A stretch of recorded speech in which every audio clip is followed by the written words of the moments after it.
So, it's the end of yet another week, and here on this channel that means one thing and one thing only. Every weekend I post an episode of this series we do called Your Take Not Mine, where I turn to you, the viewers, to give me your hottest NBA takes of the week based on what's going on at the time, and I then choose my favorite submissions, and discuss them in a video. This week, the NBA regular season officially came to its close, with today being the last day that regular season games are being played, and with that, we saw the final shaking of the standings, and a few individual players cementing the outstanding seasons that they put together, so of course we have plenty to discuss. In order to submit your takes, I make a community post on either the day of or the day before the video, similar to the one that you see on your screen now, so if you want a chance to be featured in a future episode, be sure to stay on the lookout for that.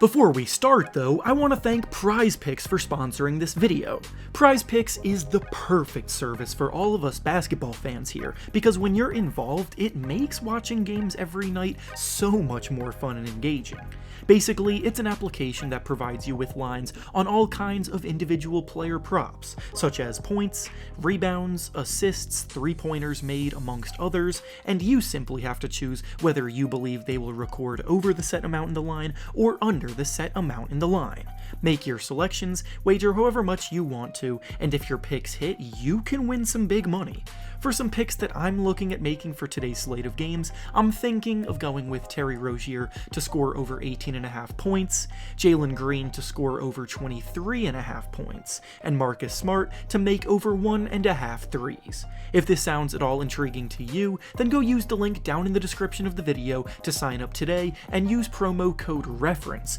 to receive a 100% deposit match bonus up to $100. Once again, thank you to PrizePicks for sponsoring this video. Now let's get back to the topic at hand.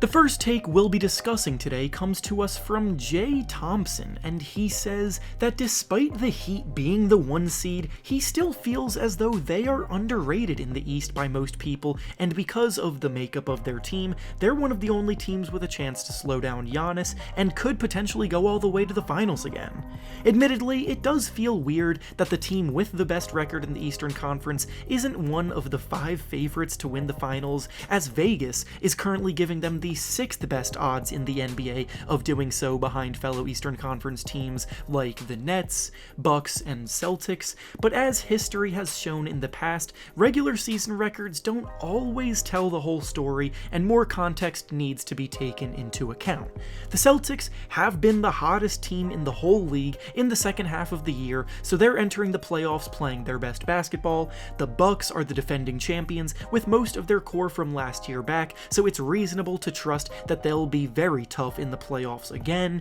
and even with all of the inconsistencies of the Brooklyn Nets season, when you have players as talented as Kevin Durant and Kyrie Irving leading the way, you will more likely be putting trust into that superstar talent to take over when necessary. Plus, to address the second claim made in his take at hand where he says that Jimmy Butler can be a number 1 that leads a deep run, I'm hesitant to agree. Jimmy's performance in the bubble was without question phenomenal, but if you look at all of Butler's other recent showings in the playoffs over the years, that bubble run was the only time that he actually elevated his play, and it came in a tournament where there was no real playoff atmosphere because of the lack of fans. In his last season in Minnesota, for example, he only managed to average 16 points in their first round playoff series. In his year with Philadelphia, he had many ups and downs on that playoff run, with some good performances, but also some moments where he disappeared, and then last season against the Bucks in the first round of the playoffs, he got outscored by Bryn Forbes in that series.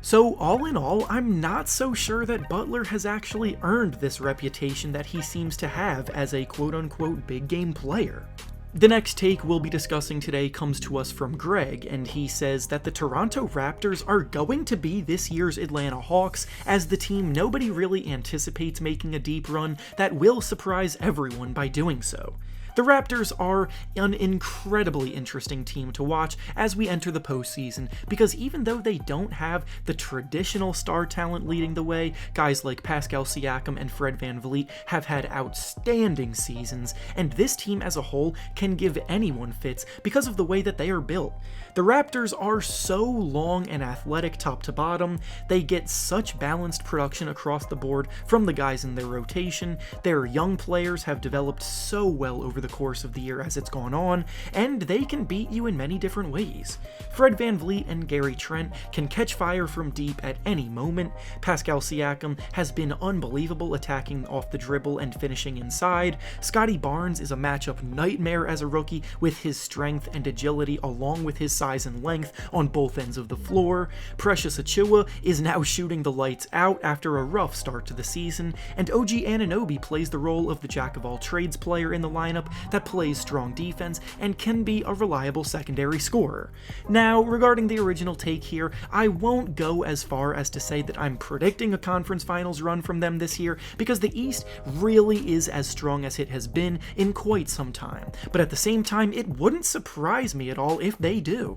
And finally, the last take we'll be discussing today comes to us from Martin, and he says that he thinks the Clippers will make a surprise run this postseason while nobody is really giving them a chance. The Clippers have flown way under the radar all season long because of the fact that they've been riddled with injuries and haven't really given much of a reason to pay attention to them. They're currently in 8th place in the West, and they'll be competing in the play-in tournament. However, both Paul George and Norman Powell are back healthy as mentioned earlier, and that will give them a massive boost here. They do obviously still have to make it out of the play-in tournament, but I have a lot of confidence in them to be able to do so, and then depending on their matchup in the first round, they could absolutely get out of that first round if they get the right team.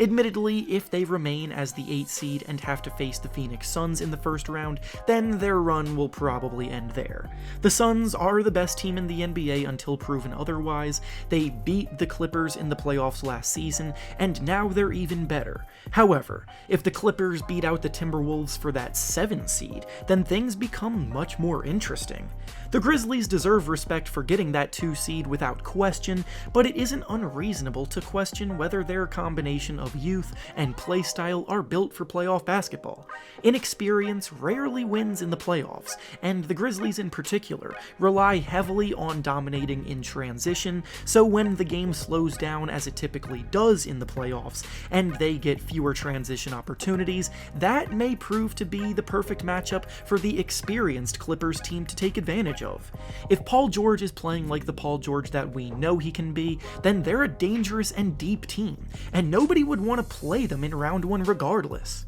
And with that being said, that's all I have for you today. Make sure to like the video, subscribe to the channel, and comment down below what you think about the takes we discussed. Thanks for watching, and I'll see you all next time.